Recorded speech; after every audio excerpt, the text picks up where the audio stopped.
Hey, New Life. My name is Michael Bartlett, and I'm the lead pastor of Collective Church in Frederick, Maryland. And let me just start by saying thank you. Thank you for being a church planting church, because without New Life, Collective wouldn't exist. New Life is one of our biggest supporters and our biggest fans.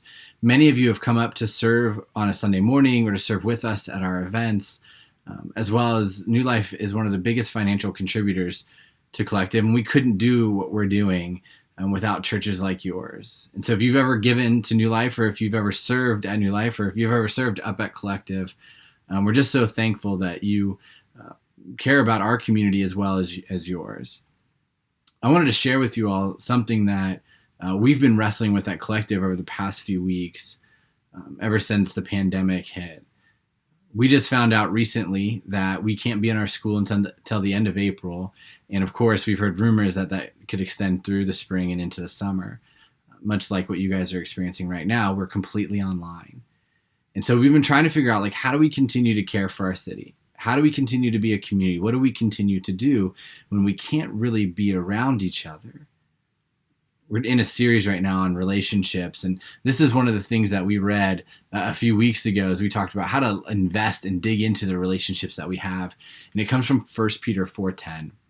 It says, "Each of you should use whatever gift you have received to serve others, as faithful stewards of God's grace in its various forms." Now, I love what Peter is saying here. He's teaching us that one of the ways that we extend grace into our community is by serving others. So often we use the word steward or stewardship in regard to money. All of you who have ever taken a Financial Peace University class or some money management course know what I'm talking about. But Peter tells us that we need to be good stewards of the gifts we have received. We need to take care of and use wisely what God has given us, our abilities, our talents, our resources. Because when we choose to use them to serve others, people experience the grace of God. And God's grace is the greatest gift that we can offer the world. Grace is life-changing and life-giving. Grace doesn't make demands, it just gives. Grace is recklessly generous. Grace doesn't keep score. Grace is love that seeks you out when you have nothing to give in return. Grace is love coming to you that has nothing to do with you. Grace is being loved when you are unlovable. Philip Yancey wrote in his book, What's So Amazing About Grace, which is one of my favorite books of all time. You should definitely check it out. He wrote, "The world can do everything better than the church except offer grace. Grace is the one thing the church has that the world doesn't, and the one thing the world craves above all else. For only grace can bring hope and transformation to a jaded world." To be honest, I think right now, jaded is a good way to describe our world. It's a good way to describe the way people feel toward one another. We might not be saying it out loud or showing it out loud, but it's the reason why when we're walking down the sidewalk right now, we move beyond 6 feet. We're worried. We're afraid. We're jaded. So the truth is, our world could use a little more grace right now.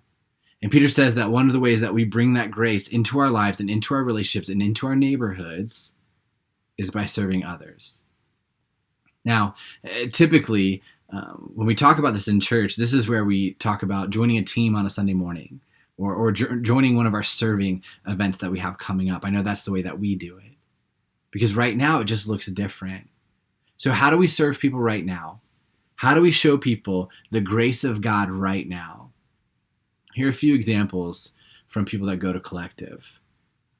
We have a few teachers, and they're currently doing everything they can to set up their own virtual classrooms. But they're realizing that a lot of parents are struggling with this idea of homeschooling their kids, even just for a few hours a day. So our teachers have begun to reach out to those families and offer up their time and their talents and their resources and what they know in order to help these parents teach their kids better during this season. We have multiple social workers and counselors, and they've realized that people aren't able to leave their home. But what happens when we're in isolation is we struggle with depression, right? When we're isolated and we don't have community around us, we tend to deal more with our mental health than when we're in a community. In fact, there's a study that says it is better to be around people than it is to exercise on a regular basis, which is a true story. And if you had to choose between exercising alone or eating a ton of food with people in your community, you should eat a ton of food with your community. I know that's weird, but there's been studies on it. But they've realized that as people are alone and they're isolated, they're going to start to struggle with their mental health more than when they had community around them.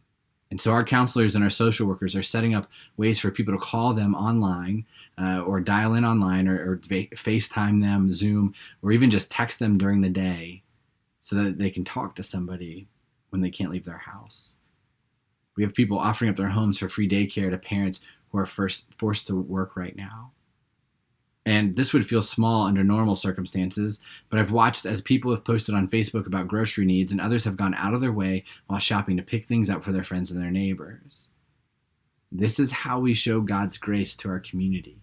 This is how we give hope to a jaded world. You see, the truth is you have talents, you have abilities, you have resources. There are things that you are good at. There are things that you can offer this world. And oftentimes we feel like they have to be face to face, but the truth is they don't have to be. And so my challenge to you, New Life, right now is to figure out what God has given you, what gifts you have, and how you can steward them well in order to show grace to the people that you're neighbors with, the people that you work with, the people that you walk by in a grocery store. Because right now we need more grace than ever. And Peter says that God's grace is enough. Oftentimes we might not act that way. Oftentimes I think we forget that truth, but the grace of God is enough, and it's on us as his followers to figure out how we bring it into a lost and broken world. Remember, grace is recklessly generous. This is a time where we, as people who trust God, we who said yes to the gift of grace, we who knows what that freedom feels like, can bring it into our lives and our relationships and the people around us. And so I encourage you to keep doing what you're doing. You guys are already doing a wonderful job loving your community, but don't stop. If it ends up being 4 weeks and 8 weeks and 12 weeks, don't stop being good stewards of what God has given you so you can extend grace to a lost and broken world. Thank you for all you do, New Life. Continue to serve, continue to love people, continue to move people closer to God and what he is offering them, the freedom and the life and the hope that he's offering you all and us and everybody in our community. Continue to offer that in the way that you serve one another.